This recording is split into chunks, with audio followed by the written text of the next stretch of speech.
Ótimo. Bom, então começamos efetivamente, né, o nosso conteúdo, né, dessa disciplina de orientação profissional. E é interessante a gente observar, né, que o tempo todo nós fazemos escolhas, né? E a escolha profissional é uma delas, né? E dentro da própria escolha profissional, nós fazemos uma série de outras escolhas profissionais. Quem aqui ainda, no próprio curso de graduação, ainda não está fazendo escolhas, né? Qual abordagem teórica seguir, qual campo de prática, né, investir. Então, é importante a gente entender que, quando a gente está falando de escolha profissional, a gente está falando de um processo de escolha que permeia toda a nossa vida, né? A partir do momento que nós somos, né, que nós temos as rédeas da nossa própria vida, nós fazemos escolhas, né? É claro que na infância e na adolescência essas escolhas também acontecem, e a gente vai falar, refletir um pouco sobre essas escolhas também, né, aqui nessa disciplina, né? Mas é importante a gente entender que esse processo de escolha é um processo que não diz respeito exclusivamente ao processo de escolha profissional. Então, a gente está falando, né, de uma escolha de vários tipos de decisão, né? Ao longo da nossa vida, nós tomamos decisões, né? E essas decisões, elas devem ser pensadas, elas devem ser avaliadas, elas devem ser planejadas de forma que, né, essas decisões sejam pautadas em elementos que sejam próximos à nossa vivência, que sejam próximos à nossa realidade social, né, à nossa realidade pessoal, né? Então, todas essas escolhas, todas essas decisões são dotadas de julgamento, são dotadas de avaliação, né, são dotadas também pelo olhar do outro. Então, nós vamos falar, né, aqui na nossa disciplina muito sobre esse processo de construção de escolha, né? Mas antes de falar dessa construção propriamente dito, a gente vai falar um pouquinho de como as pessoas começaram a escolher as suas profissões. Será que desde sempre as pessoas escolheram as suas profissões? Será que a profissão, escolher uma carreira, sempre foi um problema, né? Um problema dito aí na essência da palavra, não que seja um problema negativo, mas é uma questão a ser solucionada por nós, seres humanos, que estamos aí dentro de um contexto social, econômico, político, que nos impele a escolher algumas carreiras, né, que nos exige de alguma forma que nós tenhamos que ocupar um espaço laboral dentro de um contexto social, né, dentro de um contexto no mercado de trabalho. Então, embora o conceito de trabalho exista, né, desde o início das sociedades, a possibilidade de escolhê-lo é um problema relativamente recente. Durante muitos séculos, a ocupação de um indivíduo era determinada pelo clã, pela casta social, pela camada social ou pela família a qual pertencia. Esse trabalho era herdado, né? Não havia uma preocupação com essa escolha. Logo, não havia necessidade de se decidir que trabalho eu iria executar, que trabalho eu iria escolher.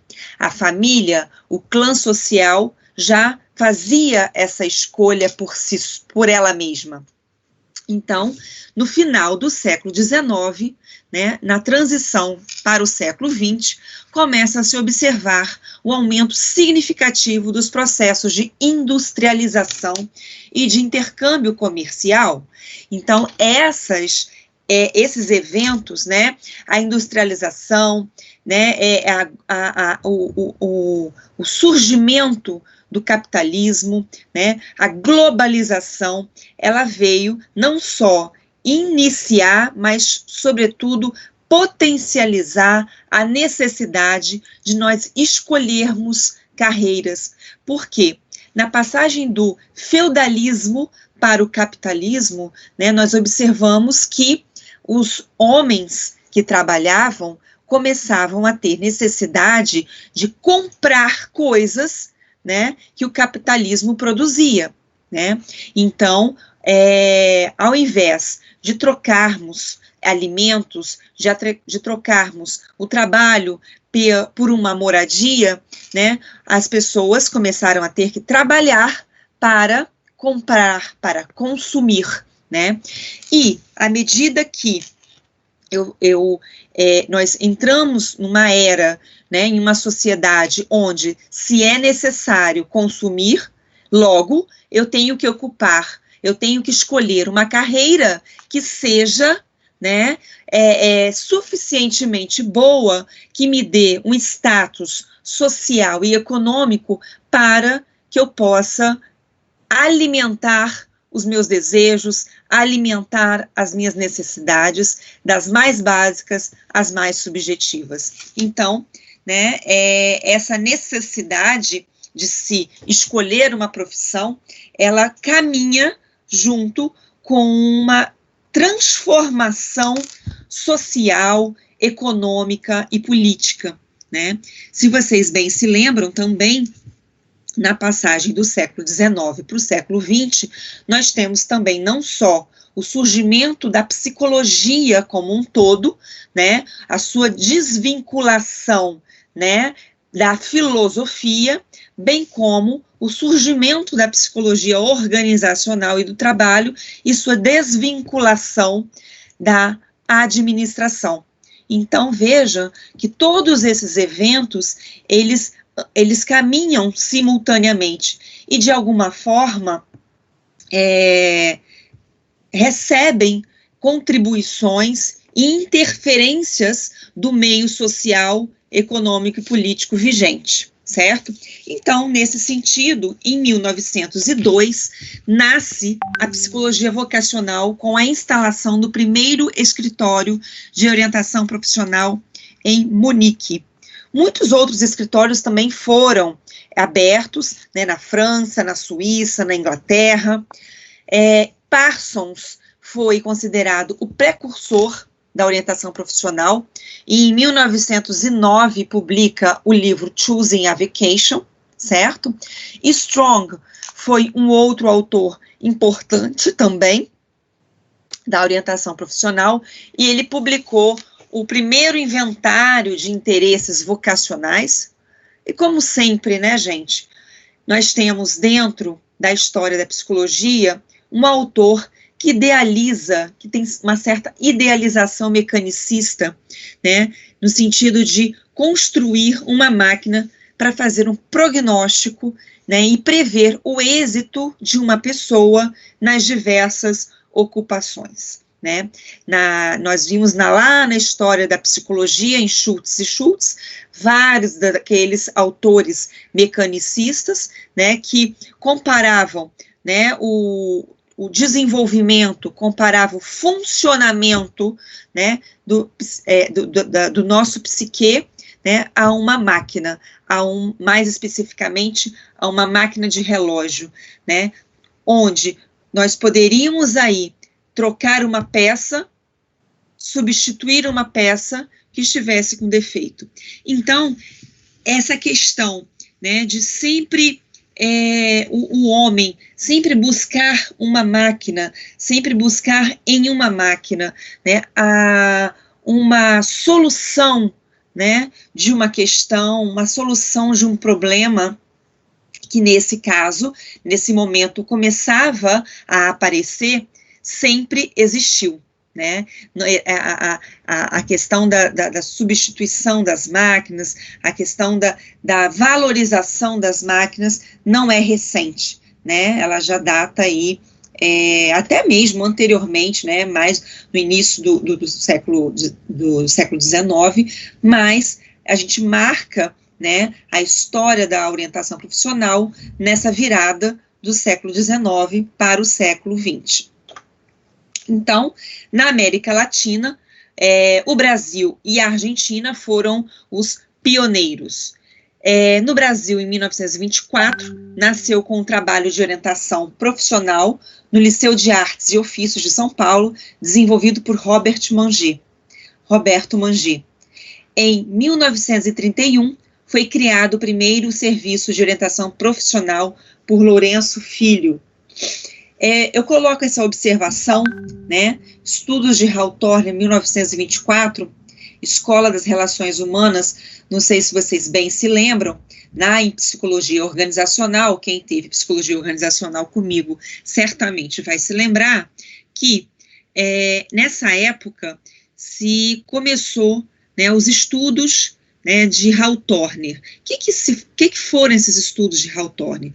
Foram estudos, né, que duraram uma década, em meados da década de 20 até meados da década de 30, né, foram estudos guiados por dois psicólogos, Walter Jill Scott e Hugo Mustenberg, né, que foram chamados na fábrica da General Electric em Illinois para que pudessem investigar os impactos da luminosidade, os impactos da fadiga na produtividade, né? Então, com os achados desses estudos, que duraram uma década, né, surgiu a Escola das Relações Humanas, que vem quebrar vários paradigmas dos princípios da administração defendidos por Frederick Taylor até o momento, certo?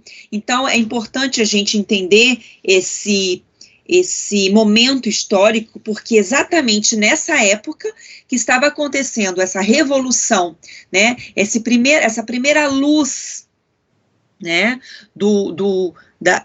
das características humanas dentro das organizações de trabalho, foi exatamente essa mesma época que aqui no Brasil nasceu a orientação profissional com o trabalho de Roberto Mangi, né?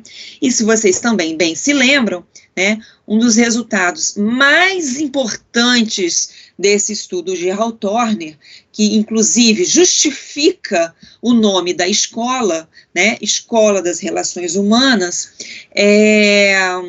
foi o fato de que, né, as hipóteses iniciais desses pesquisadores, que eram hipóteses de que a luminosidade, né, o ambiente físico de trabalho acabaria interferindo, né, na produtividade desses trabalhadores, isso caiu por terra, né, porque eles começaram a pesquisar, eles começaram a entender que os fatores humanos, os fatores sociais faziam a diferença no quesito produtividade e, consequentemente, né, no desempenho desses trabalhadores. Veja, então, com isso, se começou a ter uma primeira luz no fim do túnel de que as características humanas poderiam fazer uma diferença na questão do trabalho, porque, a princípio, somente as características físicas de trabalho poderiam impactar, né, na produtividade. Pois bem, aqui, então, nós encontramos um marco muito importante, pessoal, muito importante. Eu registraria essa tela com aquela canetinha amarela, né, para que a gente pudesse evidenciar esses dois períodos, né? Esses dois períodos são muito marcantes na história da orientação profissional. Nós temos aí, né, no primeiro momento, entre 1900 e 1950, uma marca muito significativa, muito preponderante da psicometria, tão preponderante que ela existe até hoje. né? Então, o que nós estamos falando é que entre 1900 e 1950, esse domínio da psicometria era um domínio exclusivo, né? Não havia outra forma de pensar, né? Não havia outra forma de se escolher que não fosse através dos testes, que não fosse através, especialmente, dos testes de inteligência, testes de personalidade, testes de aptidão e interesses, né? Então, da mesma forma, né, que o Walter Gil Scott e Hugo Mustenberg, lá na psicologia organizacional, começaram a desenvolver testes de inteligência e personalidade para colocar o homem certo no lugar certo. Dentro da orientação vocacional, também começou-se a pensar em escolher a carreira certa para a pessoa certa.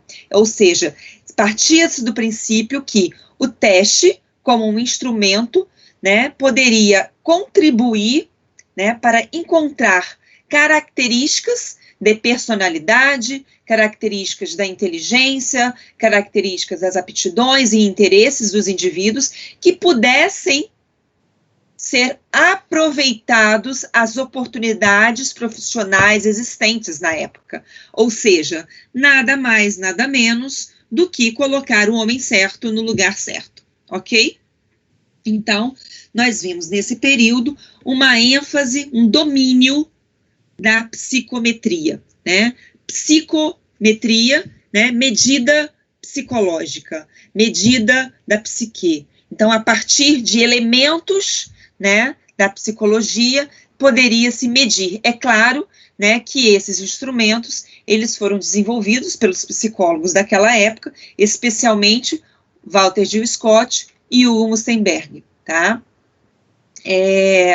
A partir de 1950, nós já começamos a encontrar, né, psicólogos que se interessam por outras áreas, por outras correntes psicológicas que não sejam exclusivamente a psicometria e a comportamental cognitiva, tá? Sim, a comportamental cognitiva continua existindo, a psicometria continua existindo, tá?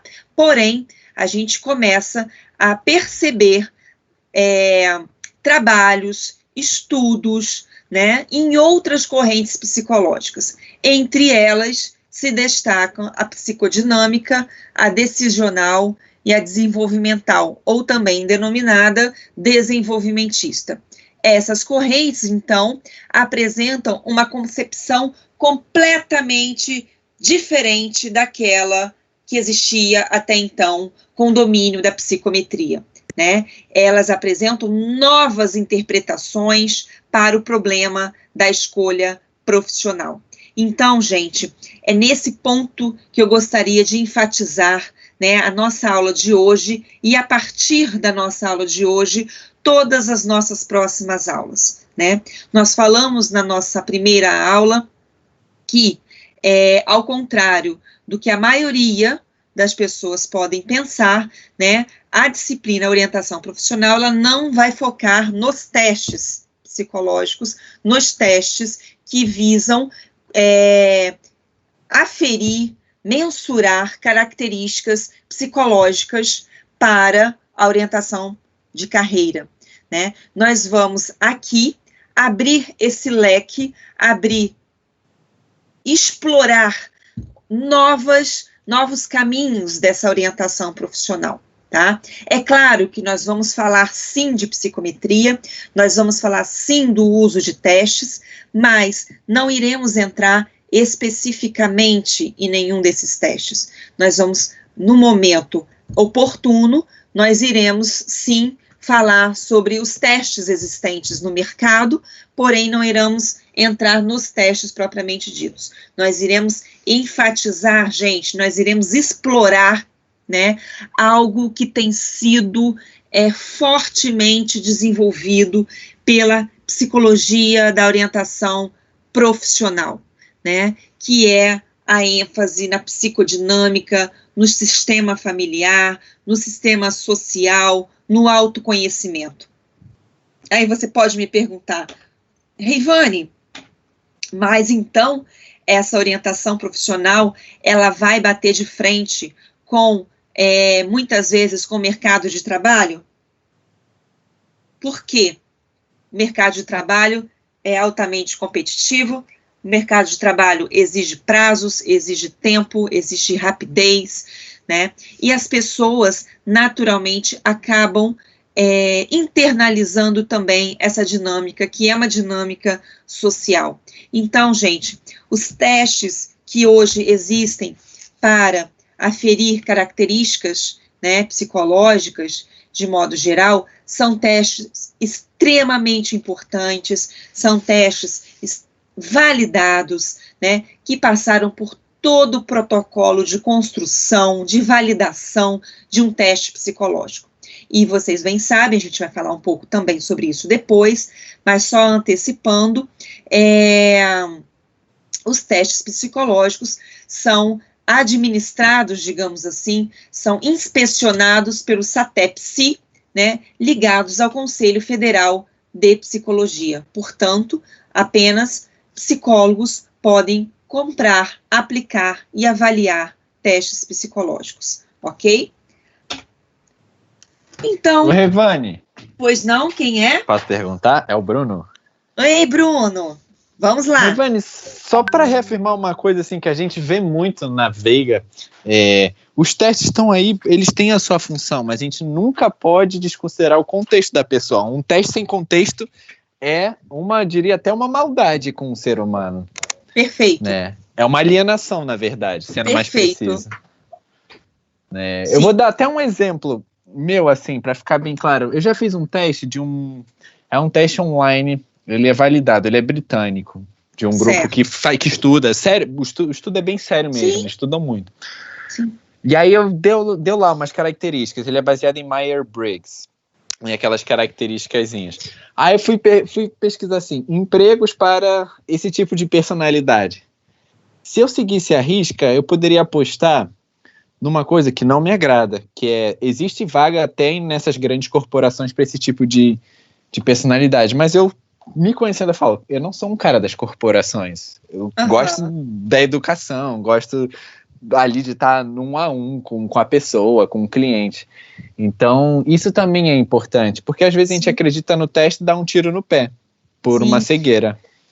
Bruno, nós iremos falar aqui, ao longo dos textos que foram escolhidos, né, para a nossa disciplina, em vários momentos nós vamos fazer essa articulação, essa reflexão crítica, positiva, inclusive, né, não é uma reflexão crítica negativa, deixando de lado o uso dos testes, absolutamente. Né, nós iremos sim fazer uma reflexão crítica para que vocês, futuros psicólogos, sim, utilizem os testes, mas utilizem a seu favor, ou melhor, utilizem a favor do seu cliente, né, e não exclusivamente o uso de um teste sem uma reflexão, sem uma contextualização social, educacional, principalmente, né, então, não estou aqui para digamos assim, falar mal dos testes. Quem sou eu para falar mal dos testes? Na verdade, eu até acho muitos deles interessantes,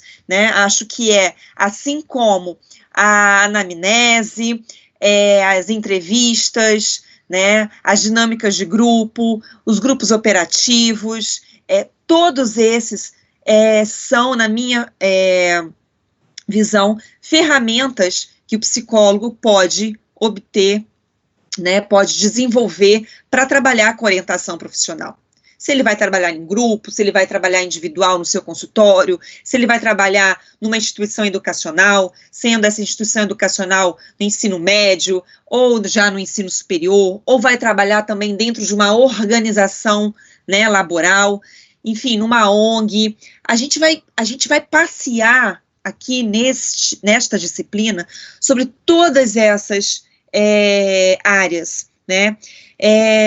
eu diria, eu sou bem suspeita em relação a isso, né? Eu diria que talvez a disciplina de orientação profissional tivesse que ter dois semestres, né? Porque a gente acaba nesse semestre tendo que, e eu me sinto muito responsável nessa função aqui com vocês, porque eu penso que é importante vocês entenderem que a orientação profissional, ela vai muito além da aplicação do teste, especialmente hoje, mas o fato também de ir muito além, também encontra desafios, também encontra barreiras, que não são só barreiras pessoais, mas também são barreiras voltadas a uma lógica de mercado de trabalho, que faz com que muitos indivíduos, muitas pessoas acabam achando que responder a um teste exclusivamente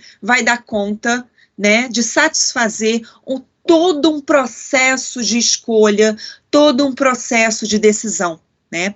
Nós não estamos falando aí ainda, né, das implicações, dos elementos que estão nas entrelinhas de um processo de escolha profissional, né? Porque sim, nós iremos ver, né, nesses modelos que eu vou começar a apresentar hoje para vocês, que essas características, né, do indivíduo, essas características do social, são características essenciais para contribuir, né, para uma escolha menos fantasiosa, né? A gente tende a diminuir a lacuna entre, né, a fantasia do sujeito, né, sobre uma determinada carreira, sobre uma determinada profissão, né, e o que de fato, né, essa profissão é, né, em que contexto social, econômico e político essa profissão está inserida, né. Então nós vamos aí ter vários textos que a gente vai fazer uma costura, mas não é uma costura retilínea não, sabe? É uma costura com bastante zigue-zague, porque nós vamos sempre estar falando, né, da importância desse social, da importância do autoconhecimento, né? E de todos esses questionamentos, a gente tem 3 questionamentos aqui, né, na tela, que são muito comuns, né, no processo de orientação profissional. Qual carreira eu quero seguir? Uma que é menos comum, mas também tem se aberto muito. Será que o curso universitário que eu estou frequentando realmente me atenderá como pessoa e profissional? Vocês já pararam para pensar sobre isso, gente? Vocês que estão aí no 7º, 8º, talvez 9º período, né? Já pararam para pensar, ou já tiveram, né, alguém refletindo sobre isso junto com vocês, né? Então, hoje, né, a orientação profissional, ela vai também além, né, das pessoas que estão saindo do ensino médio e buscando um ensino superior. Hoje, a gente já fala de orientação, de desenvolvimento de carreira dentro do ensino universitário, né? E para a gente falar sobre essas expectativas de desenvolvimento de carreira, eu escolhi, né, obviamente que eu não podia deixar de escolher um artigo que eu publiquei falando sobre as expectativas do desenvolvimento da carreira em estudantes universitários, porque esses estudantes universitários também fazem inúmeras escolhas, né, desde o momento que entram na faculdade até o momento que saem da faculdade, certo? Uma outra questão, gosto do que estou estudando, mas será que não há outras profissões as quais desconheço que me poderia realizar mais? Certamente. A gente vai falar sobre esse ponto de algumas questões relacionadas ao luto não somente de coisas perdidas, de coisas negativas, de coisas ruins, mas uma escolha de algo que entre uma coisa boa e uma outra coisa também muito boa, né? E a importância de se vivenciar esse luto, de se escolher, né? Então, a gente vai falar aí de vários tipos de luto que o Bohoslavski vai trazer para a gente aí nos textos próximos. Pois bem, pois não? Obrigado por ter falado disso, do luto, porque aí eu pensei mais numa coisa. Num processo de orientação profissional, o luto é uma etapa, diria, fundamental, porque o que eu penso? A orientação profissional é um processo complexo, que engloba vários aspectos do ser humano. Perfeito. E assim, não tem nenhuma profissão que satisfaz o ser humano completamente. Sempre vai deixar alguma coisa ali. Sempre, todo trabalho, toda carreira tem lá suas atividades que ninguém gosta, né? Imagina, por exemplo, professor, na hora de ter que corrigir prova online, 60 provas. Não é uma coisa tão agradável assim. Um exemplo. Isso, então, estar disposto a perder também, a abrir mão de coisas, Sim. refletir sobre um luto possível é parte fundamental da orientação profissional? Sim, considerando esse modelo clínico, Bruno, sim, o luto, ele é uma, digamos assim, é uma parte fundamental para que, inclusive, o sujeito possa fazer uma escolha mais autêntica, ele se desvencilhar da, digamos assim, ele entender, né, ele se apropriar daquela perda, que muitas vezes é uma perda boa também, porque é muito fácil, né, gente, quando a gente perde alguma coisa que é ruim, né, é muito mais tranquilo, mas quando nós temos que fazer escolhas, nós temos que tomar decisões, né, ou tomar uma decisão, onde eu estou perdendo alguma coisa que também pode ser muito boa, isso também faz parte, né, então o luto, ele é uma parte fundamental desse processo de escolha, né, e é claro, não significa que esse processo de escolha, ele seja rígido, tá? A gente vai falar também, né, da importância da flexibilidade de se pensar a escolha de carreira. Mas eu prefiro deixar essa parte um pouquinho mais à frente para a gente poder retomar aqui as teorias iniciais, históricas, né, do nosso processo de orientação, ok? Claro, claro. Obrigado, Reivane. Mas a gente vai acabar tocando, é impossível não falar, né? Mas, quer dizer, eu costumo dizer que assim, a nossa disciplina de orientação profissional é como se você estivesse descascando uma cebola, sabe? Com várias camadas. Então, você vai falando sobre as mesmas coisas em vários momentos, com vários níveis de profundidade. Então, a gente vai falar sobre isso, com certeza, em vários outros momentos, tá? Pois bem, nós temos, então, as teorias da psicodinâmica, que engloba, então, a psicanálise, as teorias representadas por Howe, né, que fala sobre a importância das experiências infantis, e a gente vai falar um pouquinho sobre isso, as representadas por Holland, que propõe o modelo Riazek, e a gente vai ver o que é esse Riazek, tá? Vejam, a gente vai passar, assim, eu vou ser muito redundante. A gente vai passar mega, ultra, super, hiper rápido por essa abordagem psicodinâmica. A ideia, gente, é mostrar para vocês que a orientação profissional, ela pode ser olhada por suas diversas abordagens. Nós temos aqui na nossa sala futuros psicanalistas, futuros gestaltistas, futuros comportamentais cognitivos, entre outras abordagens, né? Então, a ideia é a gente pensar a orientação profissional, né? Pensar que essa orientação profissional, ela pode ser alimentada por uma fundamentação teórica clínica e social, né? A maioria dos autores, digamos assim, citam, né, na literatura que o psicólogo orientador profissional, ele deve ter fortemente, né, nos seus estudos, um olhar clínico e um olhar social.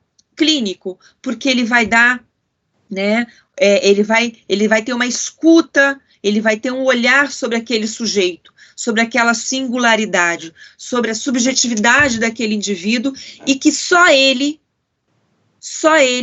tem esse conhecimento. Quem tem o conhecimento sobre o seu cliente é ele mesmo, né? Então, várias abordagens vão pensar sobre isso. E o social, né, a gente poderia ramificar um pouquinho para a sociologia também, para pensarmos o contexto social, educacional, econômico, político no qual esse sujeito vive, ok? Dentro da psicanálise, então, quer dizer, ainda um pouco antes da gente entrar na própria psicanálise, a gente tem que o foco, né, dessas teorias psicodinâmicas é a motivação, ou seja, o motivo que leva o indivíduo à ação. O motivo é uma característica, vocês já devem ter visto isso lá na disciplina de motivação e emoção, né, que a motivação é uma característica intrínseca do sujeito, né? O que é extrínseco são os estímulos. Então, essa motivação, é claro que dentro das diversas abordagens, esse nome vai ter quer dizer, a motivação vai ser nomeada de uma forma talvez um pouco diferente, mas a motivação vai gerar no indivíduo um comportamento esse que vai, de alguma forma, incitar a escolha profissional. Então, é importante a gente pensar que, dentro das teorias psicodinâmicas, nós temos, né, o aspecto motivacional como gerenciador da escolha profissional. Pois bem, dentro das teorias psicanalíticas, eu trouxe aqui apenas dois elementos apenas, dentro da profusão, dentro da grandiosidade que são, né, as teorias psicanalíticas. Eu trouxe aqui duas gotas de água da psicanálise, que são, né, os conceitos de sublimação e reparação, né? São dois conceitos que são apresentados por Kátia Neiva nesse texto, né? Vocês bem sabem que a sublimação, né, é um mecanismo de defesa do eu, em que determinados impulsos inconscientes são integrados na personalidade e resultam em atitudes de valor social positivo. Ou seja, a energia libidinal é direcionada para atividades socialmente aceitáveis, né? Então, é um entendimento aí, dois entendimentos, né, entre vários entendimentos, um dos entendimentos que leva em consideração que a escolha de uma profissão, né, para um determinado sujeito pode, prestem bem atenção, gente, é uma possibilidade, né, existe uma hipótese de que a escolha daquele sujeito tenha uma relação com uma escolha por uma necessidade que ele tem de ter uma atividade socialmente aceitável. Ah, Rivane, mas por que essa escolha é feita a partir de uma atividade socialmente aceitável? N respostas, N variáveis, né? A partir do discurso do sujeito, a partir da narrativa do sujeito, somente a partir dessa narrativa, né, da demanda que o sujeito traz a você, né, no consultório, ou, enfim, em algum grupo, né, de trabalho que você tenha, vai ser possível você entender o mecanismo que fez com que ele pudesse escolher algo que fosse socialmente aceito. Não se pode, gente, entender, né, esse conceito como uma relação de causa e efeito, absolutamente, né? Então, o indivíduo escolheu uma atividade social X porque ele tem um trauma Y. Não tem nenhuma relação, né? Somente através, né, somente a partir da narrativa desse sujeito, no processo de orientação profissional, muitas vezes no processo analítico ou no processo terapêutico, que é possível o indivíduo se desvencilhar. Reivane, mas então você está falando de um processo de orientação profissional que se ampara muito no modelo clínico? Sim. Reivane, você está falando de um modelo de orientação profissional que não é nada rápido, né? Diante das exigências no mercado de trabalho, diante das instituições de ensino que exigem que nós apliquemos testes psicológicos para dar um resultado imediato. Realmente, gente, esse a gente está começando a falar, eu falei no início da nossa aula de hoje, que nós começaríamos a entender a orientação profissional, nós começaríamos a explorar a orientação profissional com um viés completamente diferente daquele que tradicionalmente nós conhecemos. Então, esse vai ser um desafio para nós, né, um desafio para vocês, futuros psicólogos, mas particularmente confesso que é um desafio delicioso. Um outro conceito também que é muito utilizado aí, né, na veia psicanalítica, é o conceito de reparação, desenvolvido por Melanie Klein. Né? Melanie Klein prioritariamente estudou o desenvolvimento infantil, né? E ela coloca que esse conceito de reparação é uma tentativa de reparar, consertar algo que se encontra danificado ou quebrado dentro do indivíduo. Obviamente que esse é o processo inconsciente. As vocações, então, expressam respostas do ego diante dos objetos internos danificados, que pedem, entre aspas, para ser reparados. Veja, a escolha de uma profissão seria uma escolha, muitas vezes, inconsciente, numa tentativa de reparar, né, numa tentativa de consertar algo danificado. Uma relação, por exemplo, com a Melanie Klein, estudou muito a relação mãe-bebê, né, a simbiose, né, dessa relação mãe-bebê, a possibilidade do bebê ser agressivo em relação a essa mãe, enfim, a abordagem kleiniana é fantástica. Obviamente, vocês sabem que eu não sou psicanalista, portanto, eu não entrarei aqui, né, em profundidade nessa questão, mas só para vocês entenderem que sim, gente, a psicanálise, ela pode, ela deve e ela vai contribuir muitíssimo para o processo de escolha profissional, para o entendimento dessa decisão desse sujeito, tá? Reivane. Pois não? A gente Bruno? pode pegar esse pensamento da Klein e pensar em algo assim, algo que falta à identidade que a pessoa constrói para si. Uhum. Não é? Porque é verdade, as nossas ações, elas são como se fosse um buraco, tentativa de, né? Algo preencher esse buraco. Algo que ficou esvaziado lá atrás, né? Algo que ficou, enfim, sem um contorno, né? E que, em algum momento, essa escolha profissional viria para fazer para dar esse contorno, certo?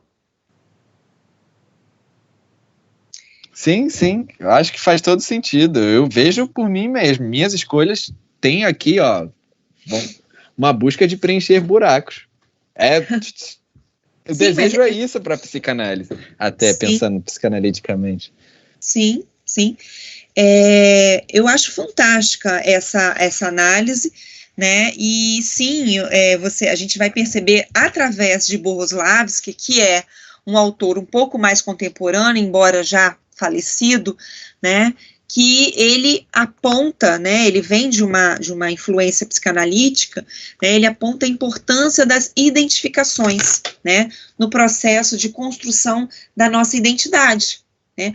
A nossa identidade, ela vai sendo formada a partir do nosso processo sócio-histórico, certo? A partir das experiências, a partir das vivências, a partir das identificações com o objeto né, digamos assim, que representa o maior afeto dentro da nossa família. Pode ser o pai, pode ser a mãe, ou pode ser a pessoa significativa para esse sujeito.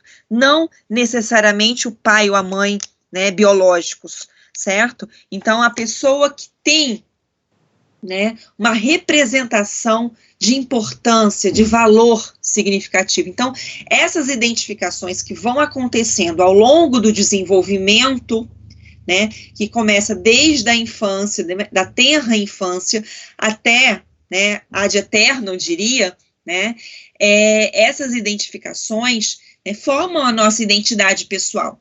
E a identidade vocacional, ocupacional, ela é uma peça, ela é um elemento dessa identidade pessoal, né? Embora o Bohuslavski fale da constituição da identidade vocacional ocupacional, né, e da identidade pessoal, elas estão extremamente atreladas, né? Uma influencia na outra, né? Nós estamos pensando aí num ser único, global, biopsicossocial, certo?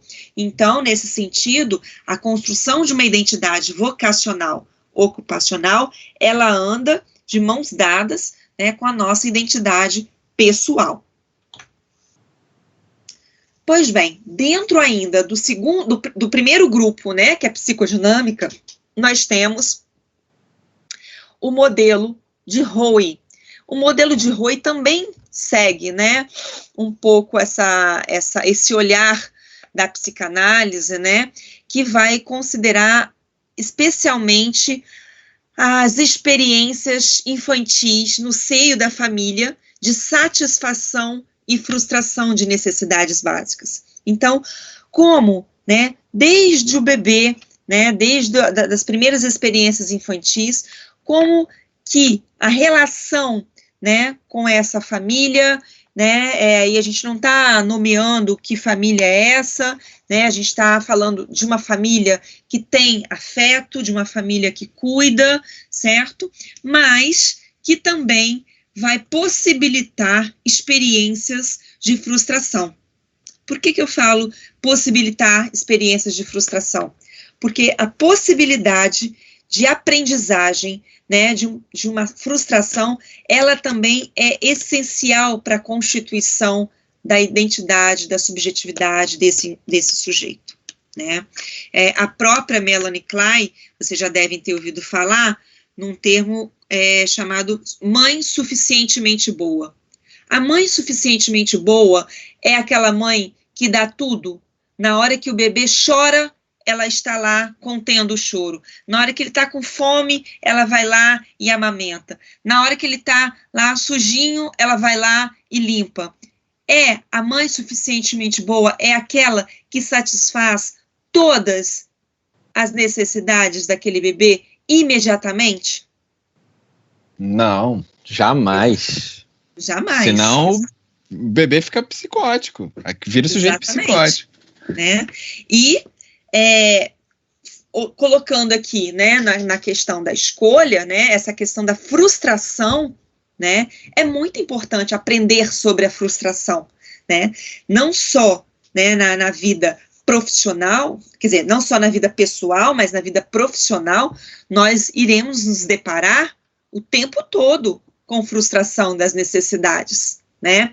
Aí é claro que a gente já vai estar falando não só das necessidades básicas, mas necessidades também subjetivas, necessidades estas que podem ser satisfeitas muitas vezes por uma carreira, né, no que diz respeito ao status social, por exemplo, ao status econômico, enfim, uma série aí de necessidades. Então, essas primeiras experiências infantis, elas são essenciais, né, elas, de alguma forma, elas modelam o estilo que o indivíduo escolhe para satisfazer as suas necessidades ao longo da vida, né, e isso acaba implicando também na questão da escolha da carreira, né, o sujeito pensar que ele pode escolher carreiras que facilitem melhor ou que facilitem mais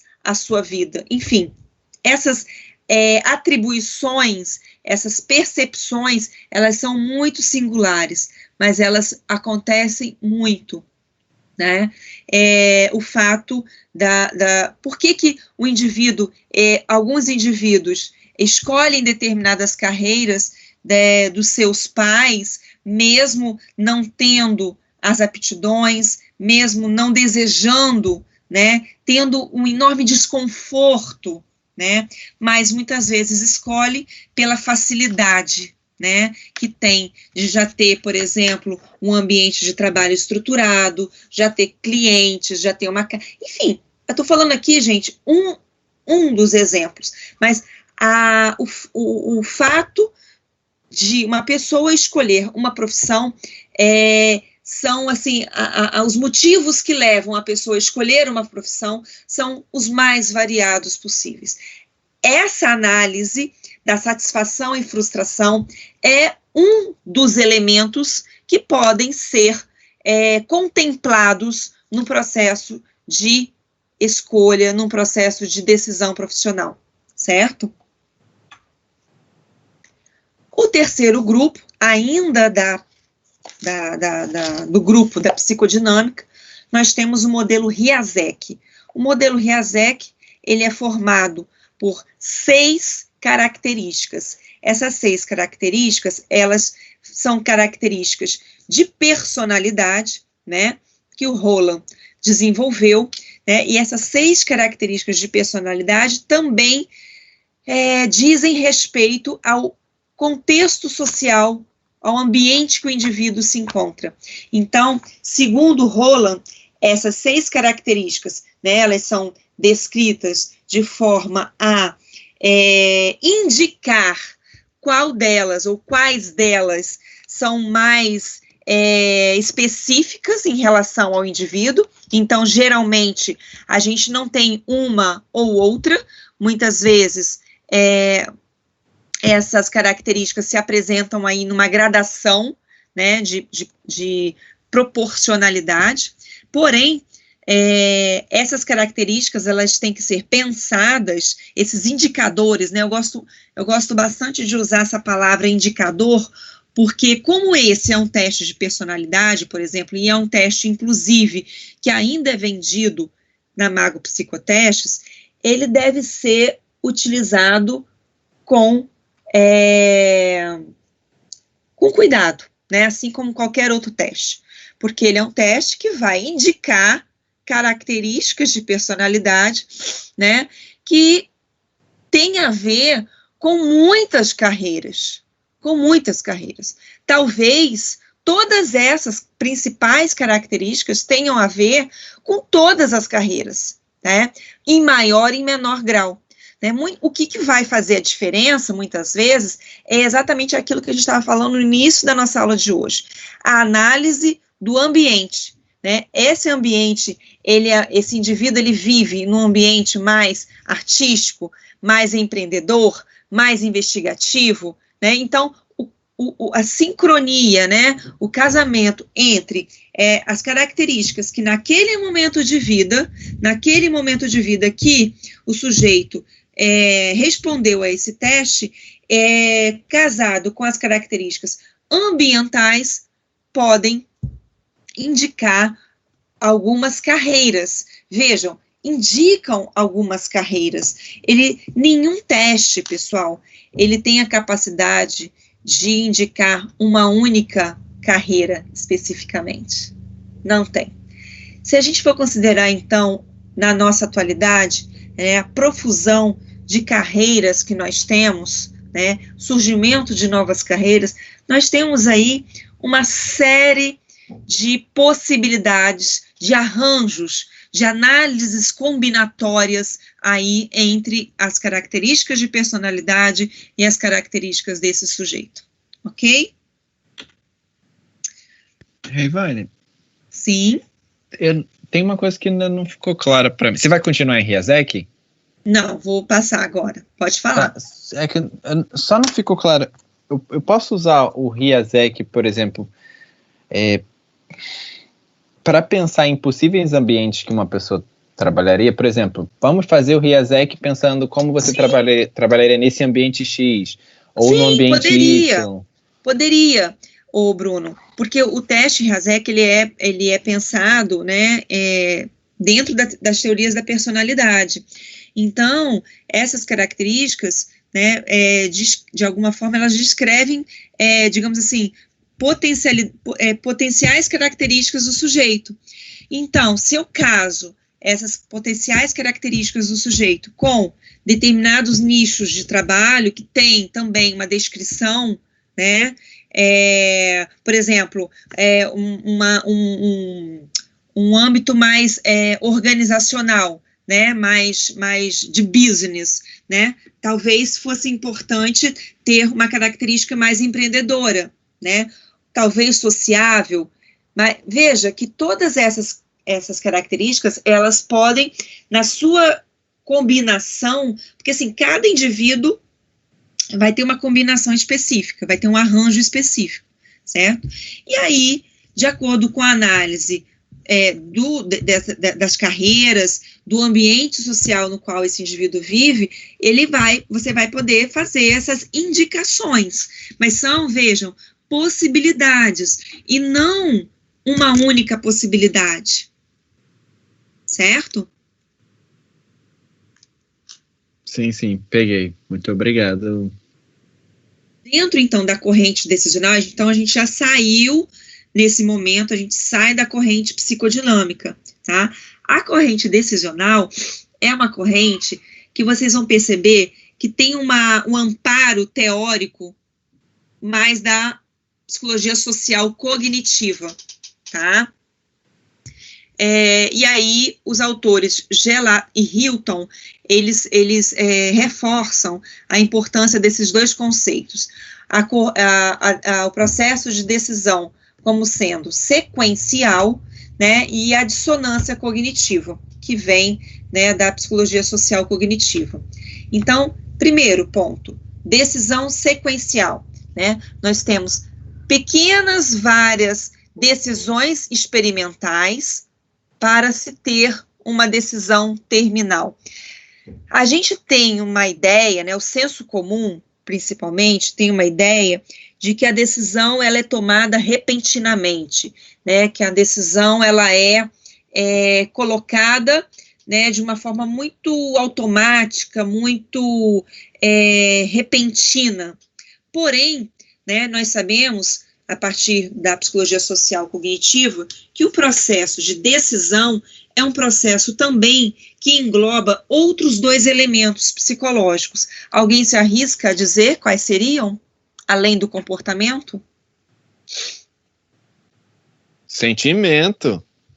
Certo. Certamente. E pensamento. O que passa na cabeça, cognição. O que eu sinto e o que eu faço. Exatamente. Então, cognição, afeto e comportamento são os três elementos, né, norteadores de todas as nossas atitudes, segundo a psicologia social cognitiva, certo? E dentro dessas atitudes, nós temos, né, uma certa comparação, uma certa confusão conceitual do que poderia ser o comportamento. Veja, dentro das nossas atitudes, nós temos o comportamento, mas nós temos também os afetos e nós temos também a forma de pensar. Então, antes da escolha propriamente dita, antes dessa decisão terminal, nós temos aí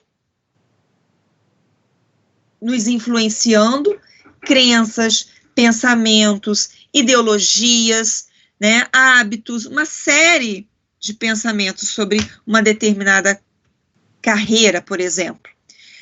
Esses pensamentos, eles vão gerar no sujeito afetos. Afetos esses que podem ser positivos ou negativos. Se são positivos, eu tendo a me sentir atraída, né? Eu me aproximo, eu quero conhecer mais, eu quero ficar mais junto, né? Se eu desenvolvo um afeto negativo, a minha tendência é de repulsa, de evitação. Eu não quero nem conhecer, eu já sei que é ruim.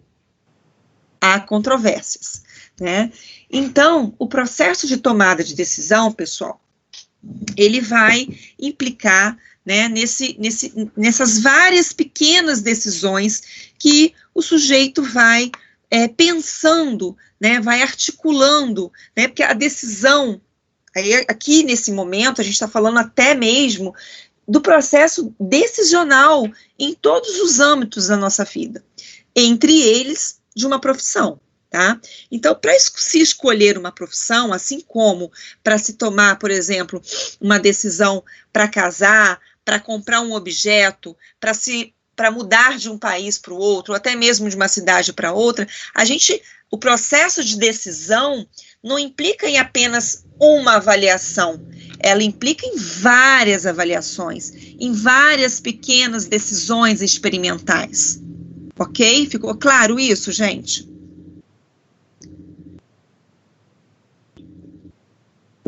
Então, nós primeiro identificamos o problema, desenvolvemos alternativas para possivelmente resolver este problema. Depois nós vamos escolhendo a melhor alternativa, que supostamente eu penso ser a melhor alternativa, de acordo com as avaliações, de acordo com os julgamentos que eu fiz, certo? E aí eu vou implementar a melhor alternativa, ou seja, o que eu penso ali naquele momento ser, para mim, a melhor possibilidade, a melhor alternativa, certo? Porém, nem sempre, né, essa alternativa pode ser realmente a melhor. A gente sabe que existem outras alternativas, outras possibilidades que também poderiam dar certo, mas naquele momento é importante, gente, a gente pensar que essa escolha ela é temporal, né? Ela é marcada por um tempo, ela é marcada por um processo histórico, ela é marcada pelo momento de amadurecimento desse sujeito. Pode até ser que em um outro momento de vida, esse sujeito fizesse uma outra escolha, ou tomasse um novo caminho para fazer essa escolha, certo? Então, veja que o processo de decisão, ele vai implicar, né, nos elementos formadores das nossas atitudes, que são a cognição, os afetos e o comportamento. Dentro, algumas pessoas até falam do chá, né? O chá é um termo que é muito utilizado, inclusive, nas organizações de trabalho. O chá, CHA, né, é uma sigla que significa conhecimento, né, o saber, né? O H seriam as habilidades, ou seja, o saber fazer, e o A seriam as atitudes, ou seja, colocar em prática esse saber, né? Colocar em prática esse saber fazer, né? Então, veja, dentro de um processo de escolha profissional, muitas vezes eu tenho conhecimento racional, né? Da carreira, tenho conhecimento racional do curso, né? Mas a escolha de uma carreira não é exclusivamente uma escolha racional, não é exclusivamente uma escolha cognitiva, ela também é uma escolha afetiva, ela também é uma escolha motivacional, né? A gente viu lá no modelo da psicodinâmica, né, que a motivação é um elemento importante, o foco, né, que gera, né, que gera a energia, que gera movimento para o indivíduo decidir, para o indivíduo fazer uma escolha, certo? Porém, nos processos de escolha, nós temos a dissonância cognitiva. A dissonância cognitiva, ela pode acontecer em vários níveis. Pode ser um nível mais alto, mais baixo, pode ser mediano, e ele pode também mudar ao longo do tempo. de acordo com os recursos psicológicos que eu vou utilizando para minimizar o impacto dessa dissonância cognitiva. Então, essa dissonância cognitiva, ela pode ser provocada por diferentes fatores, entre eles a percepção de diferentes possibilidades que eu tenho, né? Será que eu escolho um ou será que eu escolho o outro? Né?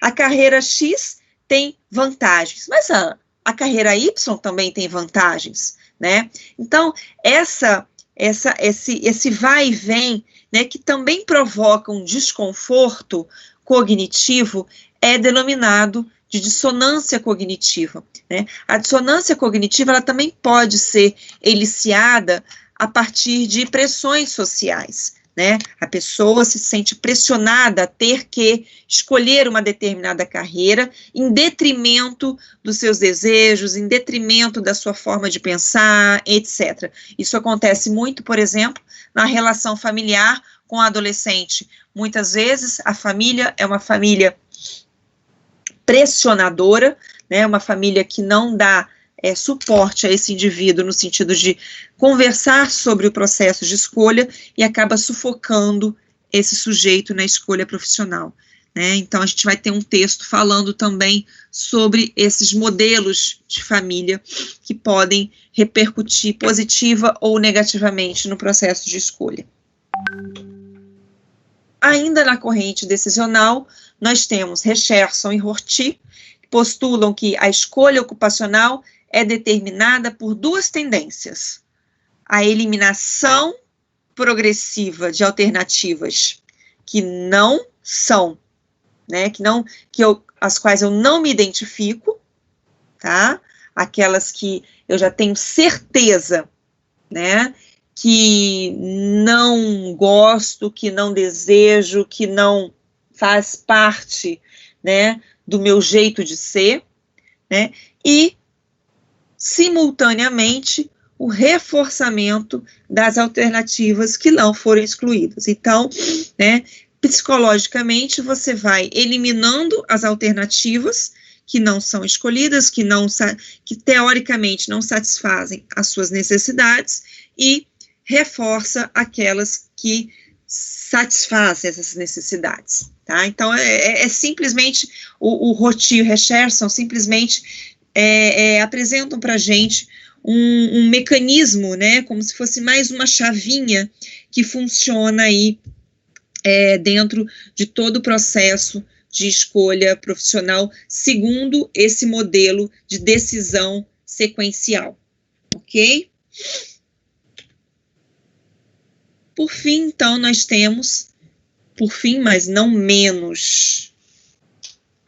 menor do que as outras teorias, né, a corrente desenvolvimental, também chamada de desenvolvimentista, tá? Ela surgiu a partir da década de 50, né, juntamente aí com esse novo olhar, né, da orientação profissional sobre o sujeito, e teve como pioneiros Winsberg e colaboradores, e também Donald Super, que a gente vai ver nas próximas telas. A escolha profissional, então, é um processo de desenvolvimento que se inicia na infância, passa por vários estágios e se estende por todo o ciclo vital. Ou seja, de acordo com a corrente desenvolvimentista, a escolha profissional, ela pode se dar em qualquer momento do ciclo vital desse indivíduo. É claro que, guardadas as devidas proporções cronológicas de idade, nenhuma criança, nenhum bebê vai fazer uma escolha profissional, né? Mas a corrente desenvolvimental, ela pensa como as experiências, né, infantis, desde os estágios iniciais de desenvolvimento, podem, né, guardar, né, podem repercutir, né, numa escolha profissional futura, porque parte do princípio que essas experiências, né, experiências afetivas, experiências com a família, né, experiências, digamos assim, negativas ou positivas, podem influenciar positivamente a escolha profissional. Veja, mais uma vez, não é uma relação de causa e efeito, tá? Não, o fato da pessoa de uma criança ter tido uma experiência negativa na infância acerca de uma determinada profissão, é que ela não vai escolher aquela profissão, tá? O sujeito é um sujeito ativo, é um sujeito que se implica também no seu desenvolvimento. Então, caso contrário, a gente estaria falando aí de uma abordagem extremamente determinista, né? Mas não, é uma abordagem interacionista, que vai levar em consideração, né, as características do sujeito, né, biológicas, inclusive, tá? Mas também o contexto social ao qual ele vive. Então, ao longo desse processo, o indivíduo vivencia suas necessidades dentro das oportunidades oferecidas pela realidade social em que ele vive, certo? Então, é importante a gente pensar que esse contexto social vai repercutir também nesse desenvolvimento. Nós não nos desenvolvemos, né? Nós não nos desenvolvemos isentos, né? Protegidos de uma realidade social. Pelo contrário, né? Nós somos atravessados o tempo todo por essa realidade social, e ela deve ser considerada dentro dessa abordagem. Então, os autores dessa abordagem, eles fazem uma reflexão. A gente vai falar bastante também sobre isso ao longo dos próximos textos, mas eles falam muito da importância do autoconceito, né, a formação do conceito de si mesmo, né, a importância que esse autoconceito vai ter no processo de escolha profissional, tá?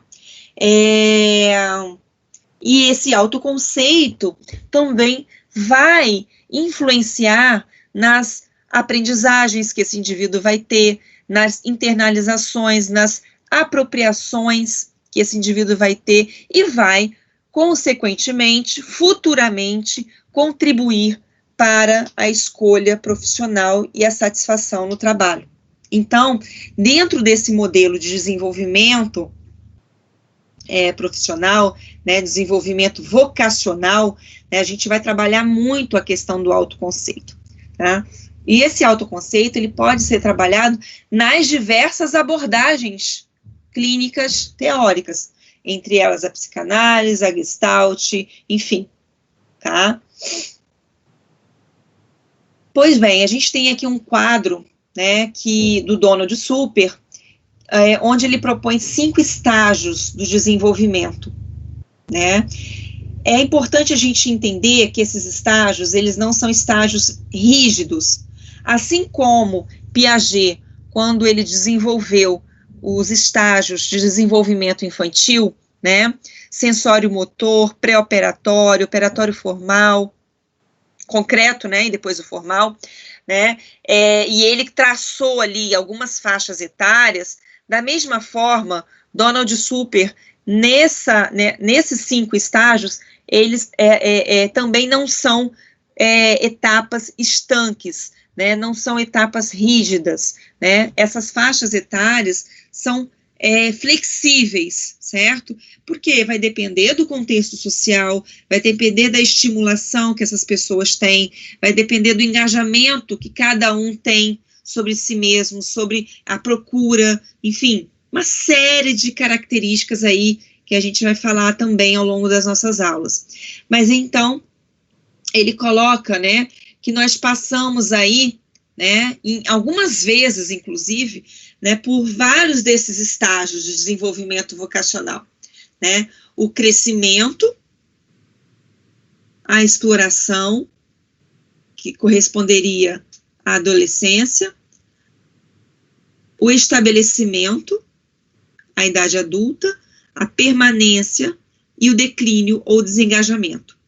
Veja, esses estágios de desenvolvimento vocacional poderiam ser, não comparados, não seria essa a palavra, mas eles poderiam caminhar juntos, né, com os vários estágios de desenvolvimento que os autores, né, da psicologia do desenvolvimento desenvolvem, porque ele vai estar ali mais ou menos, né, falando do desenvolvimento, no caso aqui, profissional, vocacional, mas ele se ampara muito no desenvolvimento, nas teorias do desenvolvimento, certo?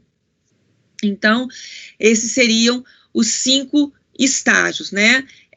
Na infância, a criança tem as primeiras experiências com o trabalho, seja na escola, nos grupos sociais, com a própria família, ouvindo histórias familiares, ouvindo experiências familiares, né?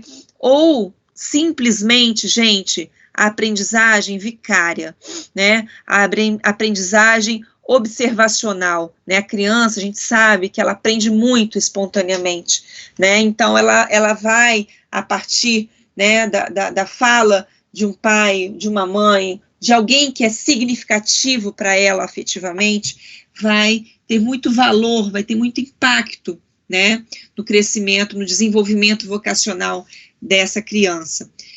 Em seguida, a gente tem a exploração, né, que é uma característica assim, muito forte, inclusive da própria adolescência, né, a adolescência já é por si só, né, uma faixa, um período, né, exploratório, desbravamento, conhecer coisas, né, enfim, quebrar barreiras, desenvolver sua própria visão de mundo. Então, nesse período, né, nesse momento, é um período exploratório, digamos assim, também das carreiras, das profissões, né? Aí a gente tem aí o início da adolescência, onde a gente encontra essa característica exploratória relacionada à profissão ainda muito pequena, né? Geralmente aí adolescentes de 15, 14, 15, 16 anos ainda não tem ainda tanto interesse, mas veja, a gente está falando de uma tendência global. É claro que se a gente for olhar caso a caso, existem adolescentes já, sim, muito engajados em profissões, muito engajados em pensar carreira. Nós estamos olhando, nós devemos olhar, pessoal, as pessoas, os sujeitos que nos procuram, né, como um sujeito singular, que tem a sua história, e, portanto, a gente não deve classificá-lo de antemão, a gente não deve colocá-lo dentro de estabelecer, né, porque é dessa faixa etária, então é assim, óbvio que tem comportamentos típicos, a gente também olha para isso, mas uma coisa é eu saber que aquela faixa etária tem comportamentos típicos, outra coisa é eu considerar esses comportamentos típicos como determinantes de todos os processos de escolha e decisão daquele indivíduo, certo? Então, depois a gente tem o estabelecimento, né, que aí já mais na idade adulta, veja, começa aí de 25 anos, né, já está praticamente aí no término, né, de uma faculdade. Veja, mais uma vez eu chamo a atenção para a questão da faixa etária. Nós estamos falando aqui de uma tendência global de pessoas, a maioria ainda, né, de estudantes universitários, né, se encontra na faixa, né, de 18, 19 até 20 e poucos anos. É claro que a gente sabe que hoje o ensino superior, ele é composto por ele é caracterizado, na verdade, por uma heterogeneidade de perfis, de faixa etárias, de condições socioeconômicas e educacionais. Mas a gente está falando aqui, né, segundo essa classificação do Donald Super, de um estágio de desenvolvimento vocacional do que seria considerado aí, digamos assim, o primeiro momento, né, de uma escolha, considerando o desenvolvimento, né, cronológico, o desenvolvimento cognitivo, emocional desses sujeitos, certo? Posteriormente, então, nós teríamos a permanência, né, que já seria mais a maturidade, né, a gente tem aí um estabelecimento mais, uma consolidação né, diria, dessa profissão, dessa carreira, dessa vocação, né, como é o nome que ele utiliza, vocação, e o declínio, o desengajamento. Eu não gosto muito dessa palavra declínio, não, mas ele usa, então eu coloquei aqui para vocês. Mas esse desengajamento é interessante, né, a gente pensar que, por exemplo, nos processos de aposentadoria, há sim o desengajamento, e a gente vai falar de novo de luto lá em outros textos, mas é um desengajamento momentâneo, né? Muitas vezes é um desengajamento que é de uma determinada carreira, né? Mas a gente, muitas vezes a gente vai ver que algumas pessoas continuam querendo, desejando ter uma vida laboral ativa, certo? Então, esses, gente, são 5 estágios do processo de desenvolvimento vocacional, segundo Donald Super. Nós temos também as tarefas. O que os indivíduos, o que os sujeitos podem, né, o que eles fazem para ajudá-lo a fazer essas escolhas ao longo dessas fases, desses estágios vocacionais. Percebam que essas idades, essas faixas etárias, elas coincidem mais ou menos com as idades dos estágios. Veja, mais ou menos. Porque aqui, por exemplo, no processo de cristalização, a gente já parte do princípio que aqui a gente já está no processo efetivamente da escolha, né? Do desenvolvimento de fato de comportamentos e atitudes para o processo de escolha, tá? Então, a gente não vai começar aqui, como na primeira infância, aqui, de 0 a 14 anos, quer dizer, 0, 1, 2, 3 anos, né? A gente não está falando dessa infância, tá? A gente já está falando aqui, no caso, da segunda etapa, né, do segundo estágio, que seria o estágio exploratório, tá? Coincide, então, com a cristalização, que seria a primeira tarefa, né, onde o sujeito adolescente, ele começa a formular suas próprias ideias. O próprio Piaget, né, lá na 4ª fase, que é o estágio formal, né, abstrato, é onde o sujeito, ele tem a maior propulsão, né, de formação de ideias abstratas, né, de formulações de ideias, né, de pensar o futuro, né, é nesse momento, é nessa faixa etária que se potencializa e vai crescendo cada vez mais essa característica, né, de formulação de ideias e, consequentemente, aqui, como a gente está falando de escolha profissional, sim, de preferências ocupacionais. Uma segunda tarefa seria a especificação, ou seja, a partir de todas as formulações, de todas as ideias formuladas, né, a gente que eu digo, né, no caso, o adolescente, né, tomar uma decisão específica. Não, eu tenho que escolher algo, então eu vou começar a classificar as minhas ideias, eu vou começar a classificar as minhas as vantagens, as desvantagens, né, os prós e os contras, né, questões relacionadas a status social, a questão econômica. Então, todas essas formulações de ideias, né, vão contribuir para que eu especifique, né, a minha decisão, ou seja, ou pelo menos afunile um pouco aquela decisão. Posteriormente vem a implementação, né, o início da vida profissional propriamente dita, a entrada no mercado de trabalho. Então, é muito engraçado isso, porque essa fase, porque quando as pessoas entram no curso universitário, por exemplo, estão lá no primeiro, segundo período, elas ainda pensam, muitos, né, a maioria ainda pensa que vai terminar a graduação e vai parar de estudar, né, e na verdade você começa a estudar várias outras coisas, né, você começa a potencializar vários outros estudos. Então, essa entrada no mercado de trabalho significa não só entrar no mercado de trabalho propriamente dito, como também implementar a sua carreira. Cursos de pós-graduação, formação, enfim, até muitas vezes uma outra graduação, né? Uma coisa muito interessante que eu estou fazendo um curso com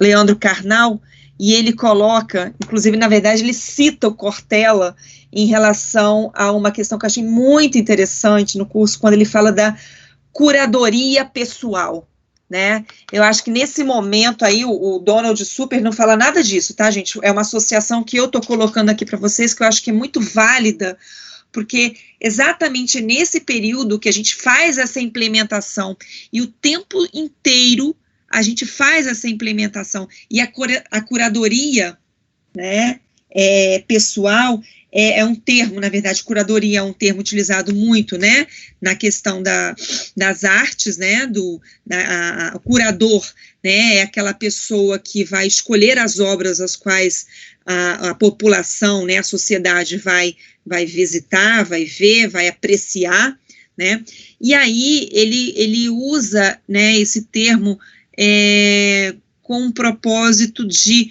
estimular as pessoas a pensarem as escolhas que elas fazem na vida delas, né? Que livros que elas leem, que cursos que elas fazem, né? Como que elas gerenciam o tempo delas na dedicação, no investimento à sua própria carreira, né? Então, acho isso fundamental, a gente trabalhar com continuar, né, na verdade, trabalhando com esse sujeito que escolhe, né, porque a vida profissional, ela se inicia, né, mas ela requer, ela solicita, né, que o indivíduo continue, né, tenha uma continuidade, né, no seu processo educacional. Então, o tempo todo aí a gente vai estar falando de processo de aprendizagem, certo? Pois bem, temos então a estabilização na área,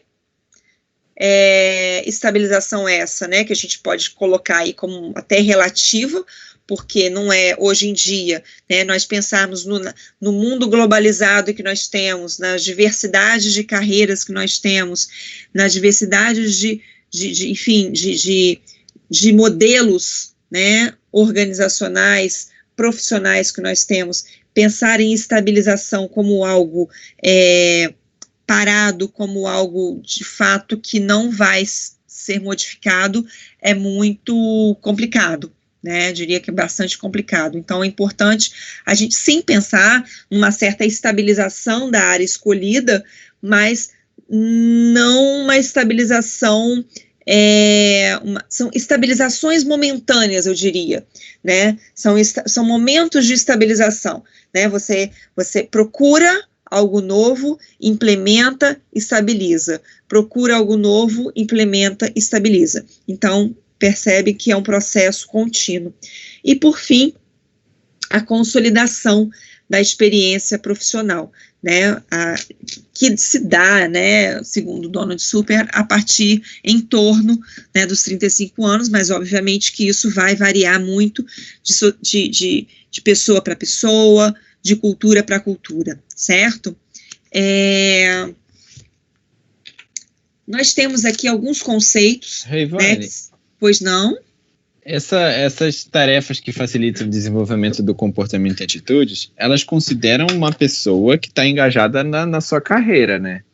Sim. Porque ninguém vai, por exemplo, fazer curso, buscar mais se Exatamente. Tá sem vontade, está sem desejo. Perfeito. Está infeliz. Perfeito, Bruno. Porque, veja, é necessário, né, como em qualquer outro processo de analítico ou terapêutico, o processo também de orientação profissional é necessário que o indivíduo deseje, né? O indivíduo tem que ser um trabalho voluntário, ou seja, não dá para nós trabalharmos com qualquer tipo de tarefa se o indivíduo não deseja, né? E mais do que isso, né? A importância, né, que é um dos conceitos que eu vou mostrar agora logo em seguida, que é a importância do autoconhecimento, né? O indivíduo conhecer quais são os seus limites, o indivíduo conhecer quais são as suas necessidades, quais são os seus medos, não para que você possa eliminar os seus medos, mas que você possa administrar os seus medos, né? Para que você possa se colocar, por exemplo, numa implementação de carreira, no início de uma vida profissional.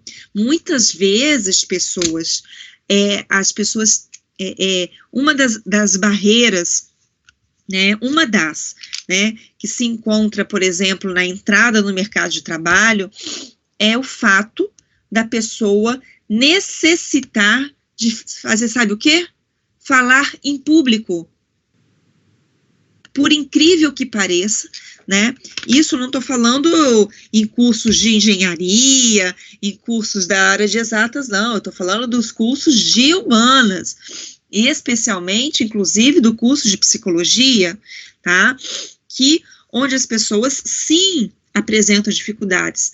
Mas, ora, não há problemas em relação às dificuldades. As dificuldades, elas nos servem para serem ultrapassadas, para nós podermos avançarmos, para nós podermos aprender, né, para ir além dessa dificuldade. A dificuldade não é uma barreira, né? Ela pode se tornar uma barreira se eu nego.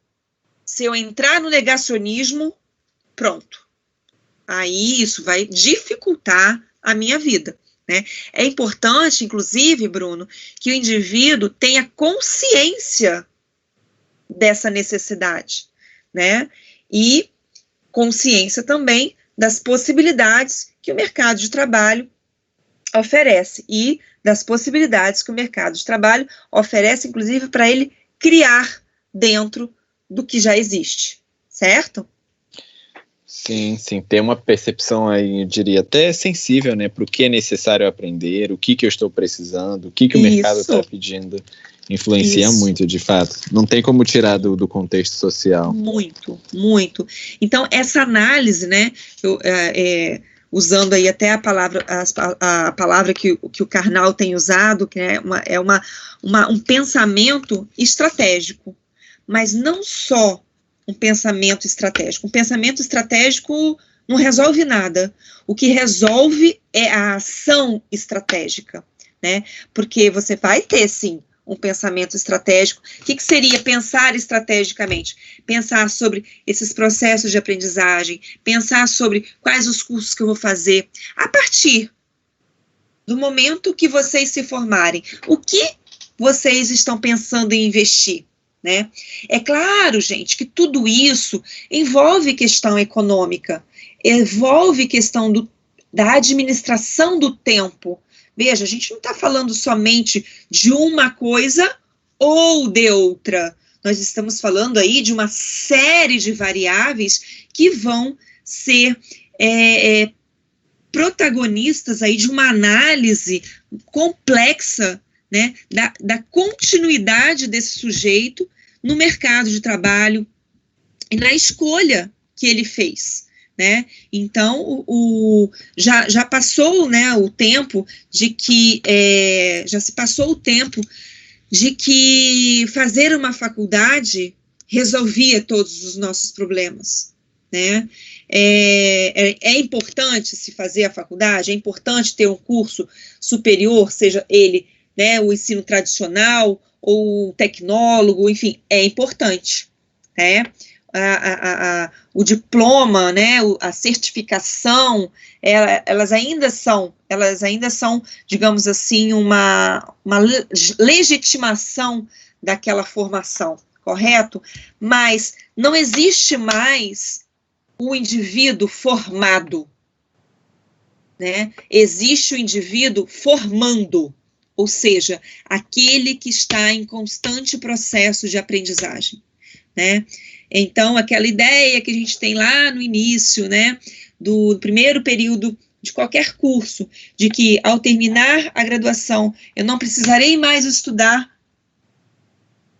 cai completamente por terra, talvez logo no segundo período, no terceiro período, quem dirá então no período que vocês se encontram, né?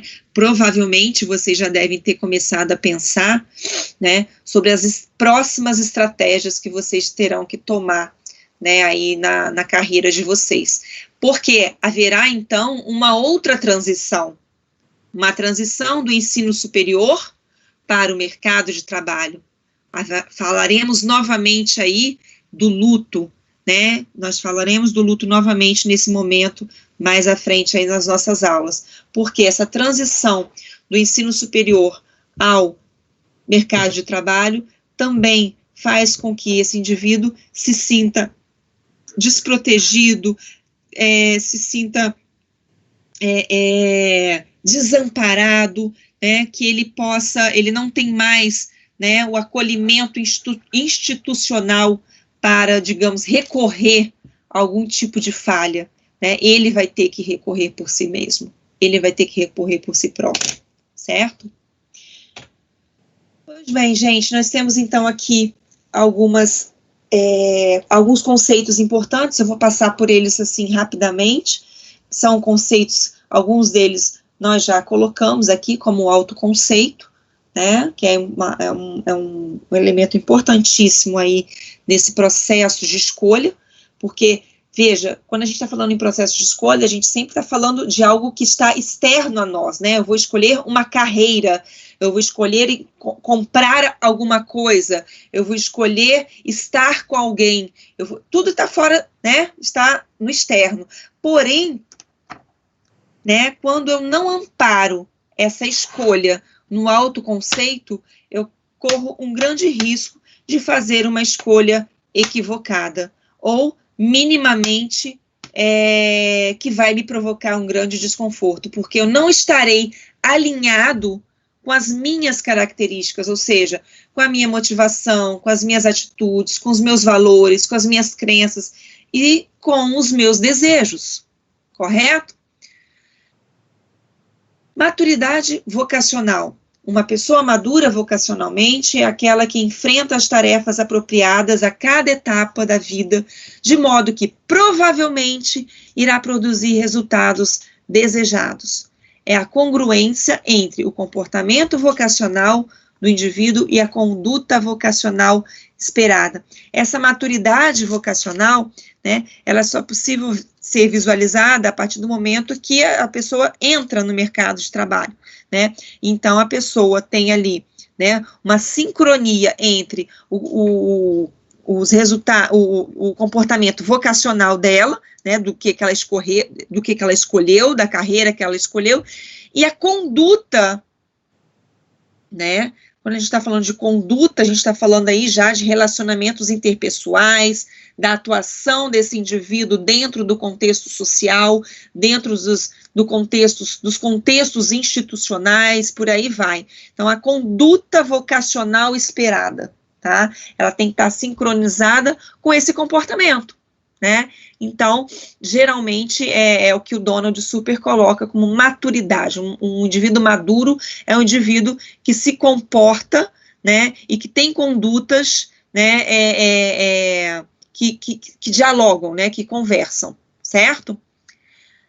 Dentro da construção de carreira também é um conceito importante, porque a construção de carreira dentro da abordagem desenvolvimentista é um conceito que, enfim, a gente fala o tempo todo, né, essa construção de carreira, de implementar a carreira, de falar sobre as atividades que eu vou desenvolver em prol desse crescimento da carreira, em prol de uma especialização, enfim, tudo que eu vou adicionar de aprendizagem, tudo que eu vou adicionar de conhecimento, de informação, né,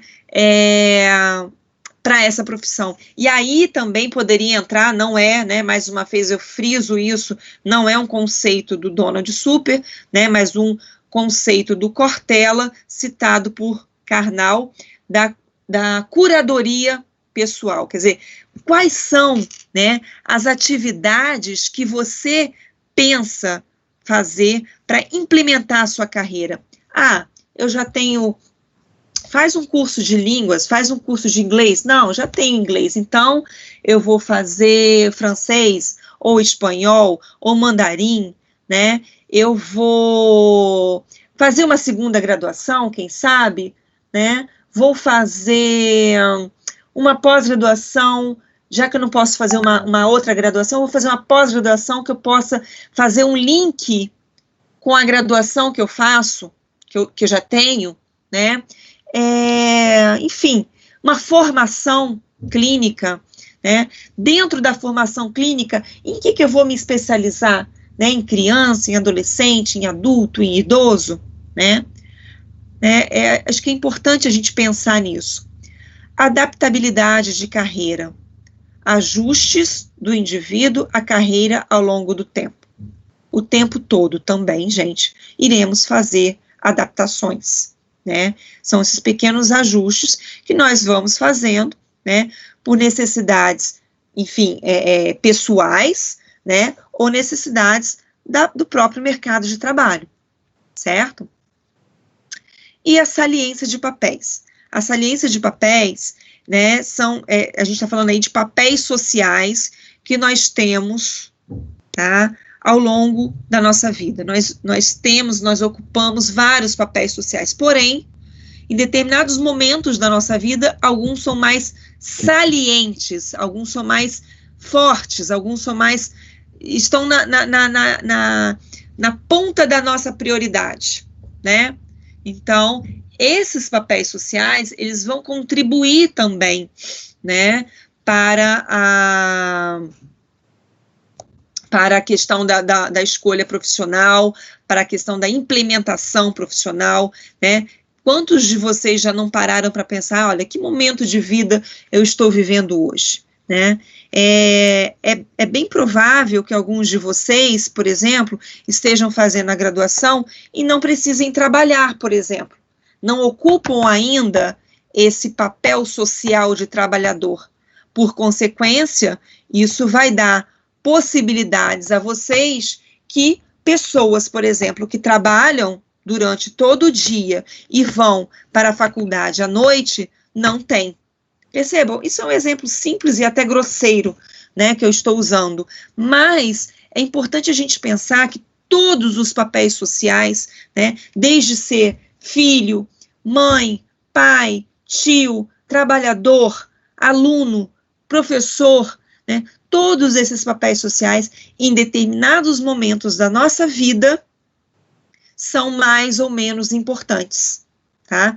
E aí, isso vai, de alguma forma, impactar no investimento que nós estamos dando, naquele momento de vida, à nossa carreira, certo? Então, o Donald Super, ele coloca, né, ele desenvolveu, né, o modelo arco-íris, Life Career Rainbow, né, o modelo arco-íris de carreira. Então, esse modelo arco-íris de carreira, ele vai, eu vou mostrar o desenho para vocês daqui a pouquinho, na nossa última tela, mas é como se tivessem dois arco-íris acoplados, né? Um arco-íris que fala sobre os estágios, os períodos de desenvolvimento, aqueles que eu apresentei lá atrás, né? E outro que fala dos papéis sociais. É como se fossem dois arco-íris acoplados, um em cima do outro, e que eles vão se movimentando, como se fosse uma engendragem, certo? Então, dentro desse modelo arco-íris, nós temos a dimensão temporal, lifespan, né, que se refere aos estágios dos desenvolvimentos vocacionais, aqueles que nós vimos, crescimento, exploração, estabelecimento, permanência e desengajamento. Porém, essa dimensão temporal, ela é também atravessada pela dimensão espacial, ou seja, life space, pelos papéis que eu desempenho ao longo da minha vida, certo? Então, esses papéis que são exercidos ao longo do tempo, né, eles acabam impactando também na dimensão temporal. É uma via de mão dupla, temporal influencia no espacial, assim como o espacial também interfere no temporal, né? Para cada um, para cada indivíduo, para cada sujeito, nós poderíamos ter, né, um modelo, né, arco-íris diferenciado. É claro que o modelo arco-íris, ele vai obrigatoriamente, né,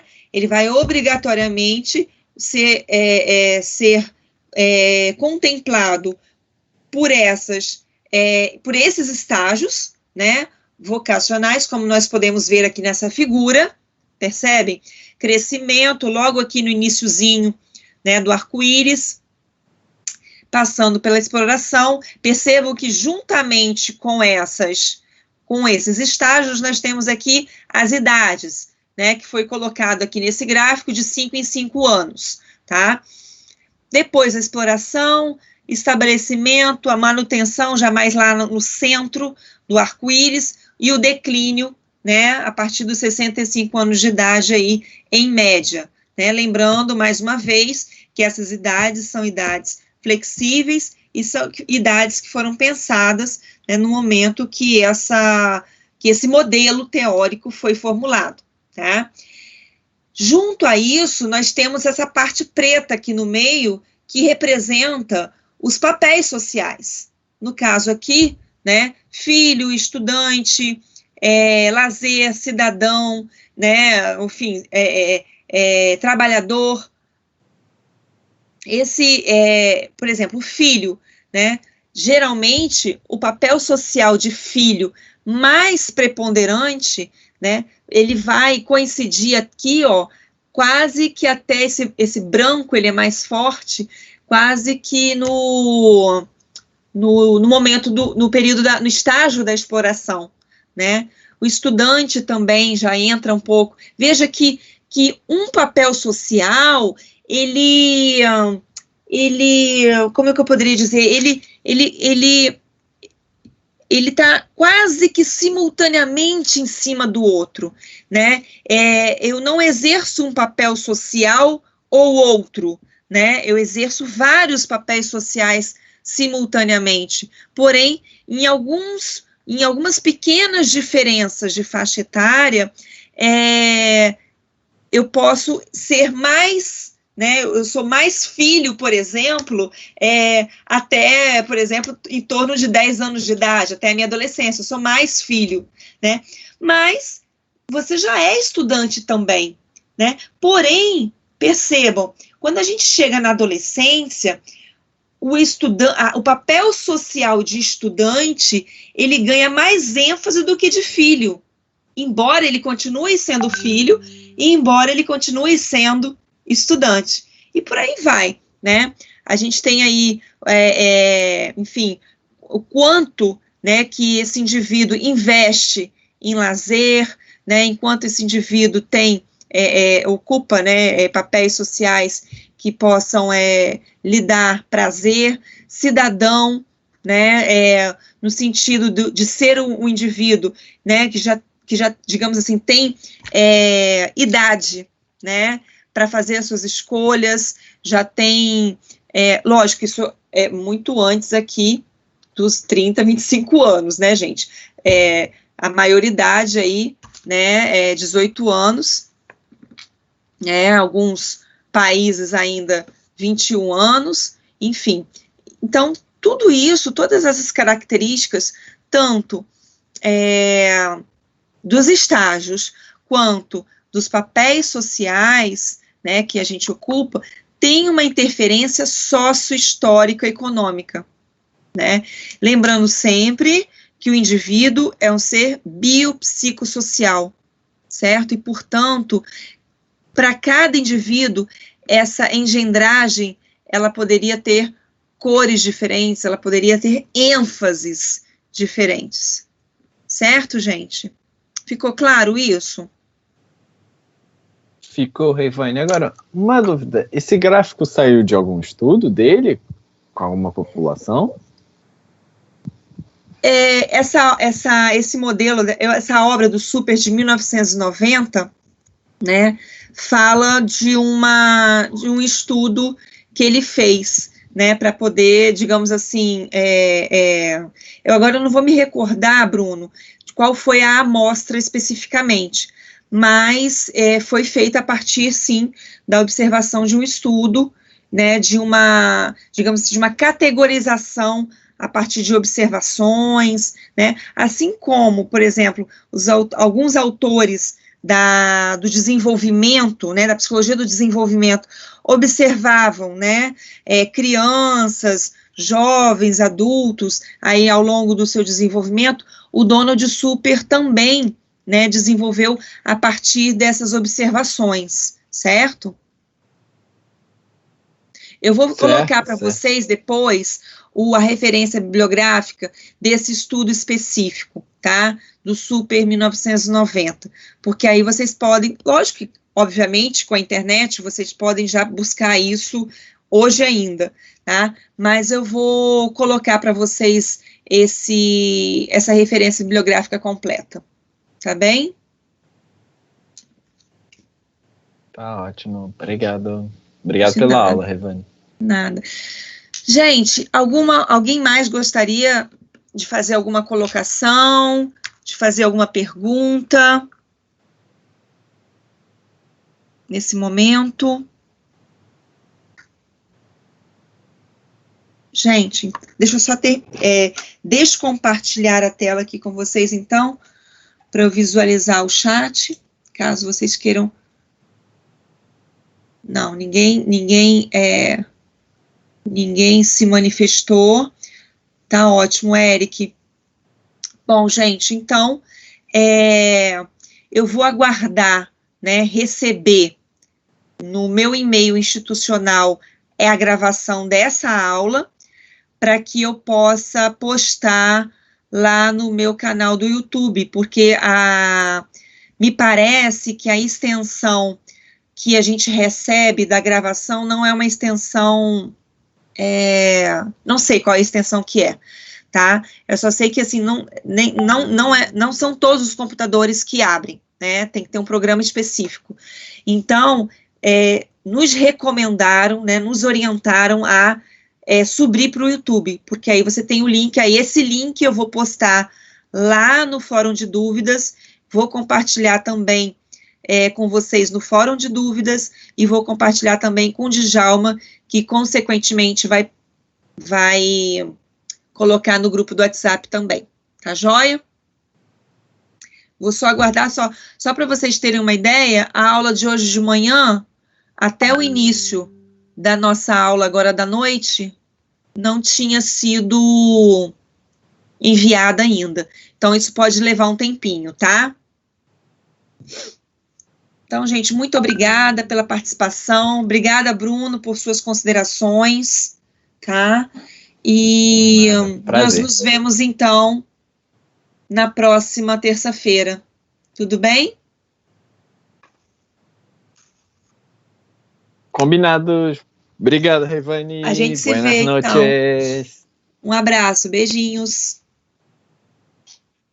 Boa noite, gente. Boa noite. Boa noite, Natália. Boa noite, Juliana, Flávia, Ana Paula. O pessoal gosta que fala o nome, né? Ítalo, Nayara, Júlia, Brenda, Aline, Claudete, Ramon, Rafael. Enfim, gente, é muita gente. Aline, Mônica, muito boa noite, boa semana para vocês, tá? E até terça-feira. Vou encerrar aqui a gravação, tá bem?